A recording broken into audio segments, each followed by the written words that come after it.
Dining ரூமும் living ரூமும் சேர்ந்து இருக்கலாமா அப்படின்னு நிறைய பேர் கேட்குறாங்க.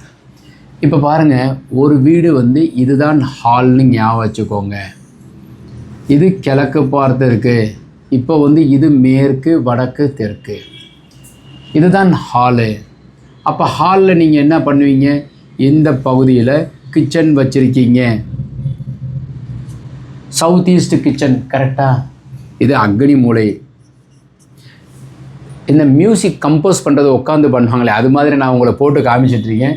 அடியன் கன்ஸ்ட்ரக்ஷன் சிவில் இன்ஜினியர் தான். எங்கள் ஆஃபீஸில் வந்து ஒரு 12 பேர் வரைக்கும் சிவில் இன்ஜினியர்ஸ் ஒர்க் பண்ணுறாங்க. எல்லாருமே ஆட்டோகேட்லேயும், ஸோ உங்களுக்கு 2Dலையும் 3Dலையும் நாங்கள் பண்ணுறோம். நான் உங்களுக்கு ரஃபாக காமிக்கிறதுக்காக சொல்கிறேன். இப்போ இது கிச்சன்னு வச்சுக்கோங்க. அப்போ டைனிங் இங்கே தான் வருது.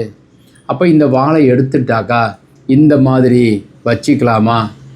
இது மாதிரி லிவிங்கும் டைனிங்கும் சேர்ந்து இருக்கலாமா? நல்லா சேர்ந்து இருக்கலாம். அப்போ இந்த இடத்துல நாங்கள் கன்னி மூலையில் பெட்ரூம் அமைக்கிறோம். இந்த இடத்துல நாங்கள் டாய்லெட் அமைக்கிறோம். இது பூஜையாக வைக்கிறோம். இன்னொரு பெட்ரூம் இந்த இடத்துல நாங்கள் போட்டுக்கிறோம். இதுக்கு உண்டான டாய்லெட்டை இங்கே போடுறோம். ஹாலுக்கும் டைனிங்கும் சேர்ந்து தாராளமாக நலமாக இருக்கலாம்.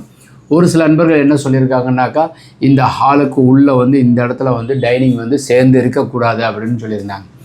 இதில் ஸ்பெஷலாக என்னென்னா, இந்த டைனிங்கில் வந்து உங்களுக்கு வந்து இந்த பெட்ரூமுக்கு உண்டான வாசல் இங்கேருந்து கொடுப்பீங்க. இந்த பெட்ரூமுக்கு உண்டான ஈசானத்தில் தான் பூஜா வரும். இந்த ஹாலுனுடைய கன்னி மூலையில் பூஜா வரும்.